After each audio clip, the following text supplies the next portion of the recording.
Plenty of people have made the journey down from North London to support Yaser Alginina tonight in his return to action on the back of injury. Having injured both his hands in the fight last time up, so that's something for us to keep an eye on, and maybe mini hurdle for him to cross as well, and maybe put doubt in the mind of Urry, who comes into this, Andy, on the back of a stoppage. Something for a hurdle for him to clear as well. It is, and he's still getting to grips with boxing out of the away corner. As I was saying, he 1-2 drew one, first 3 fights, boxing out of the home corner, and then has taken that stool across the ring. And it's not an easy shift in mentality to make, because you have to park your pride to a degree, to a large degree, if you want to have longevity, because you're there to get through the rounds and fight as often as you can. And in the early stages, pride can be a bit of a problem, because you still want to try and win, and that can leave you open. And against somebody like this guy, leaving yourself open and having too much of a fight, although the crowd will love it, is not good for you. No, he's a good operator, as we know. Title winner already, Alginina. He's already landed a couple of swift right hands to both body, and there he landed one to the head as well. Just that little sort of tell that became quite a thing in the amateurs in recent years, when you land a big punch, let everybody know that you landed it, whether that's more for the judges than the fans or your opponent. But he's whipped in a few lovely shots, Alginina. Another left hook to the body, that was a cracker. And he's settling down to business quite early on here. Switch southpaw there, just stepped into the southpaw stance as he had Urry in the blue corner, then rattled off that combination to the body. He's physically strong, isn't he? You look at the back on him as we peer across the ring. Good balance as well. Good judgment of distance. And I like that he's feinting to come in. He went in eventually when he saw there was the opportunity, and he was straight back out to distance, which kept him out of bother, but it also put him in a position to start all over again. So clever, intelligent, technical start to this one from Alginina.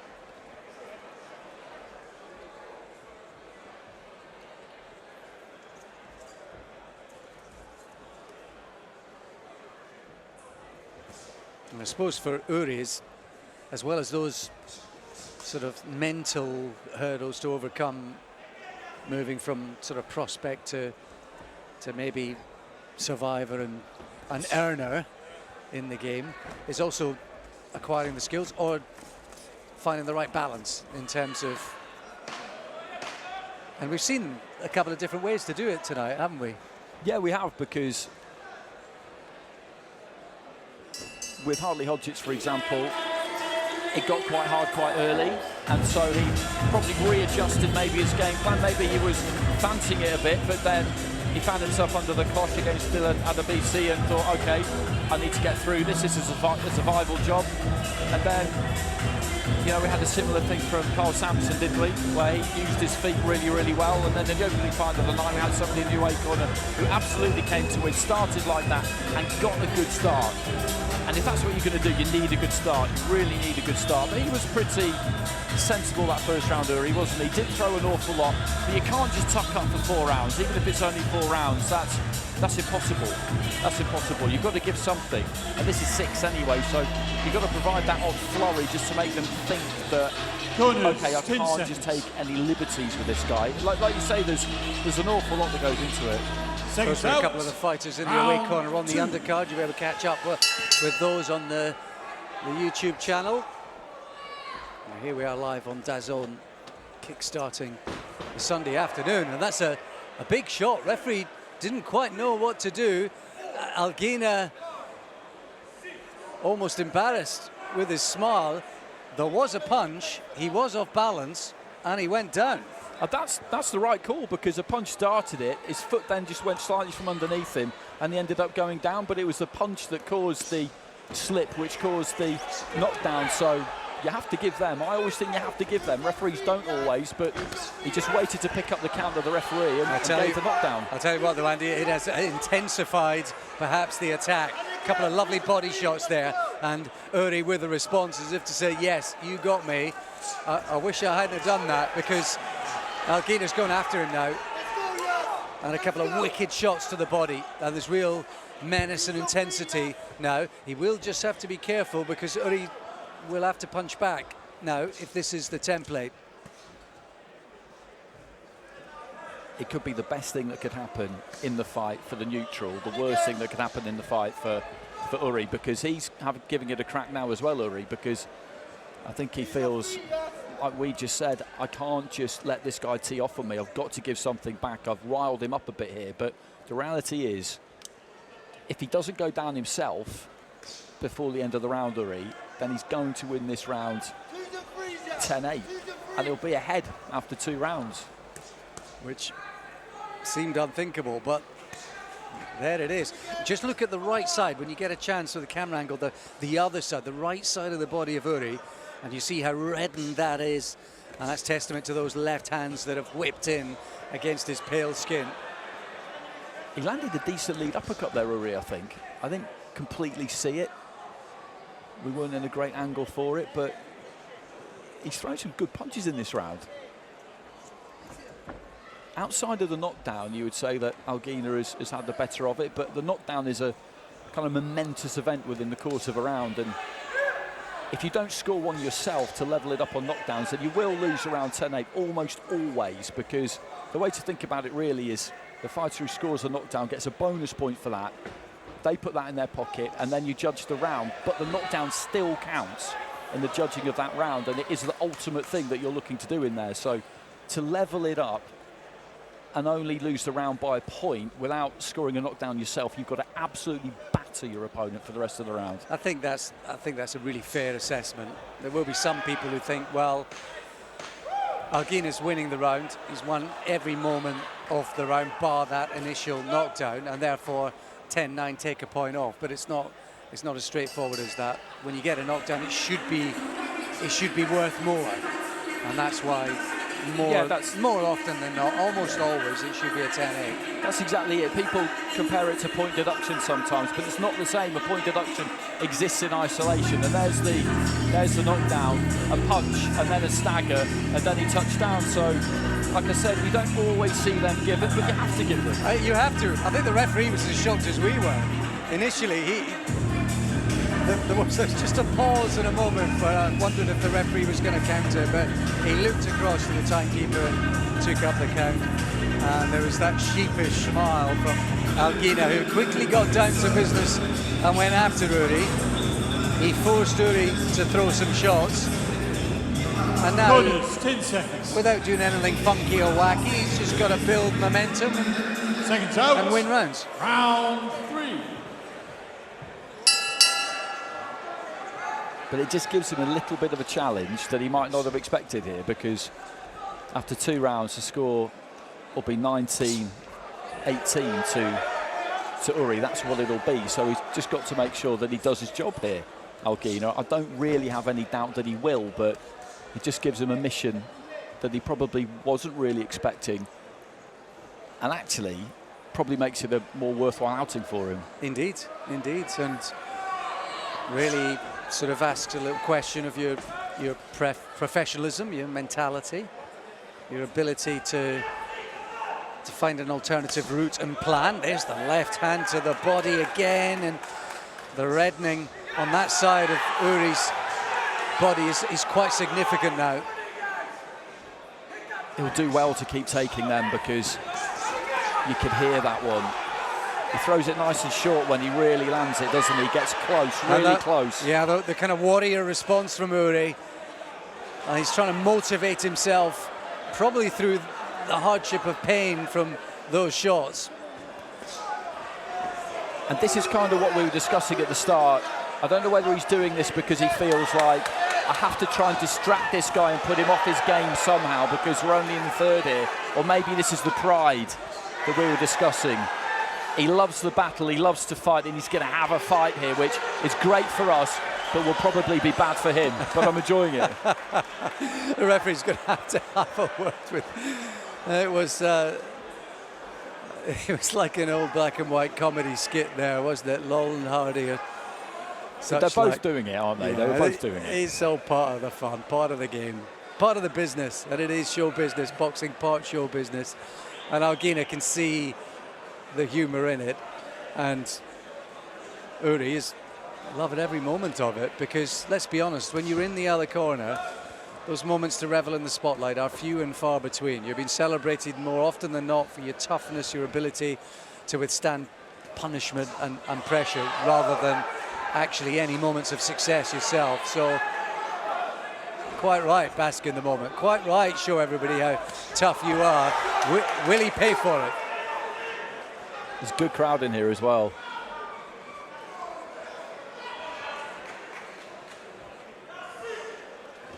Plenty of local fighters on the bill. Tom Welland, of course, lives just about 10-15 minutes down the road.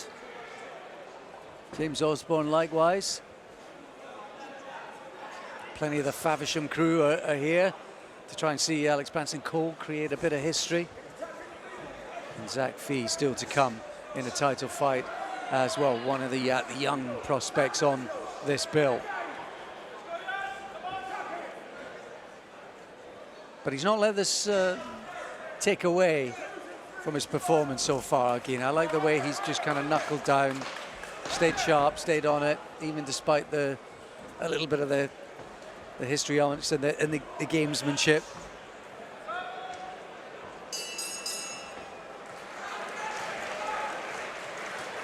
And it gives the crowd something to get into, to talk about.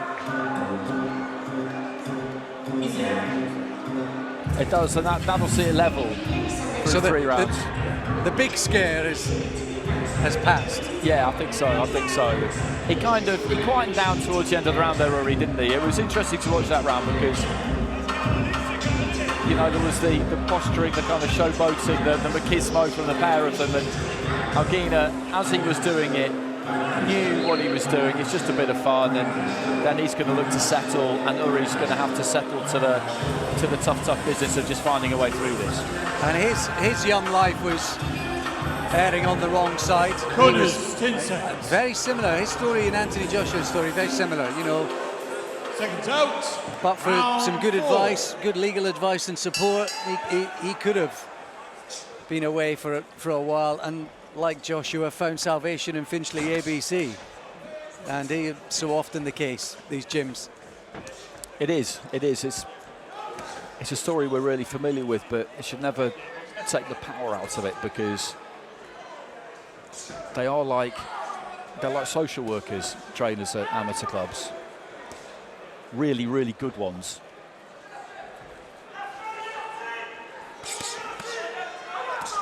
Couple of wicked left hooks to the body in a barrage of 5 or 6 or 7 punches from Alginina right above us here ringside, and increases the intensity, ups the pace, pushing the business in this 4th round. Use your feet, yes. Yeah, there we go, and again.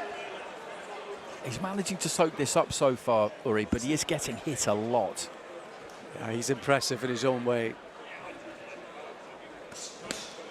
He's really dropped that right elbow in now, hasn't he? Looking to fire back, looking to show how tough he is, Urry. Again, on the evidence of this, he'll be a guy in the little black book of those matchmakers. And I think he does feel, Urry, like close is safe, and part of the reason, or safer, and part of the reason is because he can drop his elbow in, dip his head, and manage to protect his ribs with the bottom bit of his forearm, and his gloves will just about make it to protect his head, and then if he leans in, he can do that and use that shell. If he stands up straighter, he won't be able to do it, I don't think. Like here, when he's standing straight with a normal guard there, then you can see the gaps. And to be fair, he's making, oh, love the uppercuts again there from Alginina. He is making Alginina work in a way. He's not presenting him necessarily just with a stationary target. He's having to create the openings, prise open the guard. The uppercut is the one, isn't it, I think, for Alginina. Yeah, well, that left hook to the body, yeah, those are the 2 punches so far. He's a great character, isn't he? He just took a stabbing jab to the body and he almost flexed as though he was doing some exercise. Oh, you gotta love it.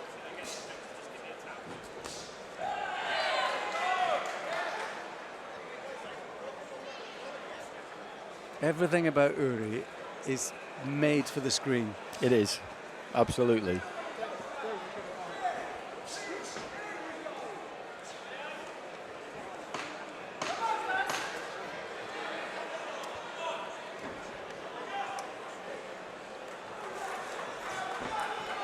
A ripple of applause towards the end of the round. I think in appreciation for both men here. Urry's resilience, toughness, flexibility and game that he's bringing, even in defeat so far, having maybe punctured the pride of Alginina in that second round. And I think for Alginina, I think they'll be happy to get some rounds. If this ends up going 6, I think they'll be absolutely fine with it, because he's got a big fight coming up at the end of November. A quick blowout probably wouldn't have done him too many favours, maybe, and Urry has made sure that hasn't happened. And in terms of being able to force anything here for Alginina, what he really needs is for Urry to come forward and show a bit of ambition himself. Corners, 10 seconds. Yeah, I mean, Alginina would love an early finish, wouldn't he? But I think Andy Gill and the team in the corner there, and back in the gym, they're thinking this is ideal. As he gets the rounds, gets the workout, hopefully the hands are fine, and those are mended, and the injuries not preventing him go about his job and hindering his career in any way over the next few years. Because so often with those hand injuries, if you have one, you know, Liam Williams beset, oh, lovely little shot from Urry again, but, you know, Liam Williams was beset by that all the way throughout his career. And you have to try and get it right early on, don't you? If that's possible. It's not always, but if you can, you take it seriously. You don't try and rush back into action. And that's a difficult thing to do early on, particularly when you've made strides like he has. What a shot. He missed with a chopping right hand, but he came back with that left uppercut. There's another little left hook, and again the punch that Andy's been enjoying so far. This time it was the right uppercut piercing the guard, and typically Urry takes it, reacts, smiles back. As much entertainment as resilience tonight from the man in the away corner. Just covering up a little more, just punching back a little less. He just needs to let them go here, doesn't he? Is he waiting for his moment? There's another lovely uppercut from Alginina. Is he getting through? There's another left hand. He manages to spin his man. Still a minute and a half to go in this round. I think he might just be making a bit of an impression. He is. He's making a dent here, definitely. And if he keeps clicking through the gears here, he could get what we might describe as a volume stoppage. If he lands too much and Urry's not giving a lot back, then the referee might be tempted to get involved here. Still, he's got plenty to say, hasn't he? And he's got to be careful, because those low hands, it's one-way traffic. He might feel he's softening up Urry, but I think there's an element of Urry just playing the game. Well, they traded body shots there, and inside the final minute of this penultimate round, it was definitely Alginina's harder shot. But he's had plenty of chance here to test those hands out, hasn't he? Yeah. Yeah. Against rib and head.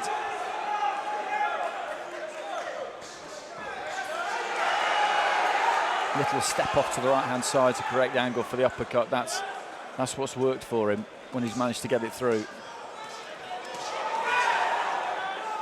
And again, a little spat of defiance, some little reminders from Urry. Just starting to mark up a little, speaking to the crowd. A little bit of bruising and swelling under that left eye now. Oh, that's a wicked right hand. I thought he'd frozen him in time there briefly. He seemed to take it well, Urry. Just a slightly bedraggled look as he goes back to his corner. A little huff and a puff, a little shake of the head. There's no doubt that was the hardest round of perhaps his career, but certainly this fight. Yeah, that was pretty torrid, to be honest. I don't think it'll be the case that Alginina will have knocked the fight out of him, because I don't think you can with someone like him. But what he could do in this final round, Alginina, is if he just starts quick and puts it on him and keeps it on him, I think the referee will rescue Urry, or his corner will rescue him, because I described it as a volume stoppage in the previous round, and then things went a little bit better, and then towards the end they got quite concerning, didn't they? To me, he's dancing and moving to the music in his own corner, Urry. Honestly, they should cast this guy in a film and final round. or make a series around his character. Absolutely amazing.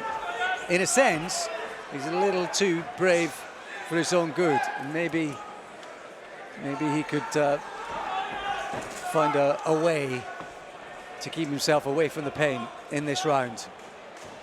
If he could just get through this, then he will have given a real good account of himself. Got to get paid, Andy. Got to get paid. Get paid, and he'll get more work off the back of it. And maybe, having made a bit of a statement against a reigning English champion, then you just be a bit more careful about the opposition you take. Well, the body attack from Alginina is powerful and relentless. He's tried to look for the right hook a couple of times there, Urry. He's got 2 minutes to see it through.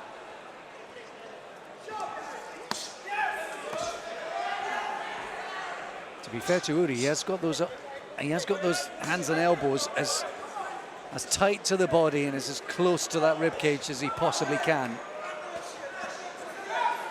That was a pretty well-placed right hand to the body as well. He found the angle for his own, Andy, didn't he?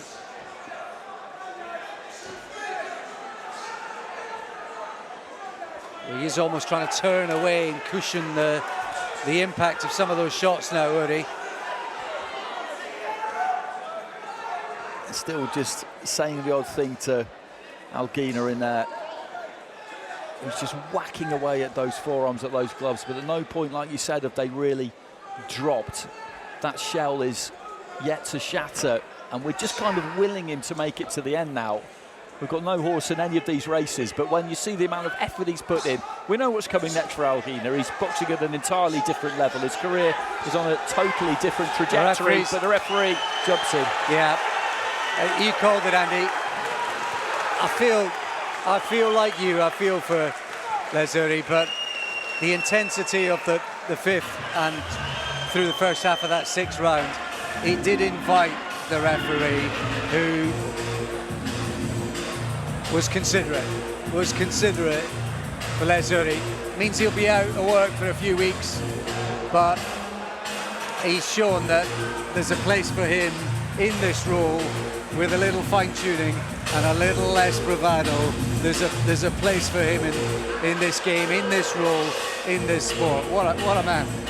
Exactly, and a little bit of fine-tuning is all it is, because he'll have shown people what he's about tonight. He's entertaining, he does like to have a fight, he's got some ability, but if he's going to have some longevity in that away corner, don't get in with guys like this all that often, and you've just got to be able to park your pride a little bit more than he did there. It's an adjustment, isn't it? And to be fair, more times than not, he's going to be in against 2-0 debutants, 3-0, 4-0, 5-0 prospects. And he won't be like that. He was in sharp waters today. He was in sharp waters, and the shark was Yaser Alginina, who got bitten himself in the second round, and he wouldn't have expected to see his own blood in the water. Let's be honest about it. So that was a little scare, a little nick, a little bite, and he had to be professional. He had to keep his composure and get through the official time, 2 minutes and 2 seconds of round number 6. Your winner by TKO, still undefeated, Yaser Alginina. Referee stopping in the final round. Excellent finish that from Yaser Alginina. And I think they'll both be happy for that photo somewhere on the mantelpiece in the next few weeks. Definitely. If you're Urry, you want Alginina to do it all now, don't you? You want him to go on and win it all, because that makes that performance look all the better in years to come. But it was a good fight, very enjoyable fight that. And as you say, by the end of the fight, it's kind of easy to forget that he was down, and he was legitimately down. And after 2 rounds, he was trailing by a point. And all of a sudden, that sharpens the focus and just gives you that kind of target that you need just to make sure you stay sharp, because he's been out for a long time, and these warm-ups before a bigger fight they could be tricky if you let them be, and he didn't allow it to happen. He does everything so unorthodox, Yaser. He even went out the other part of the ring. I was hoping he was going to come out his corner, the red corner, which meant he has to come past us, Andy, and we get a chance just to bump fists with him, give him a smile and say, mate, fair play. But he even managed to do that slightly differently to everybody else. Well, this young man, like, he's 30 now, and he'll want to press on. He's shown how much of the skills he's got, and I think an invaluable lesson for him there early tonight. Let's find out what he learned, what he made of that unique experience of sharing the ring with Yaser. He's talking to Ali. Yes, you moved to 14-0 and you just got your 3rd stoppage win. Just sum up that almost 6 rounds. First of all, I want to say alhamdulillah. I want to thank God. Without God, it wouldn't be possible. I want to thank my sponsors. I want to shout Johnny, my team. It's been a tough eight months, you know, after having surgery. It's definitely a fight that I needed before defending my English title, just to get the cobwebs off. I felt good. My hands are back, and I'm ready for the next one.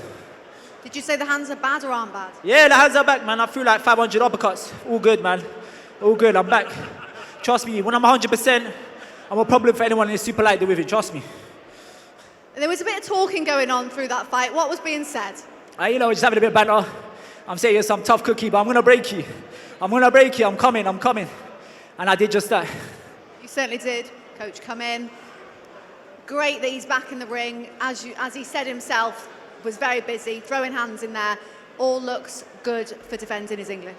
Yeah, all day long. We've worked really hard, worked hard on his hands. The rehab, we took our time. And we just wanted to test every shot out tonight. And we got the stoppage, which was a bonus for us. I'm dead proud of him.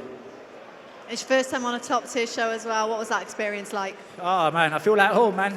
Like I said, the brighter the lights, the brighter I shine. And I'm made for this.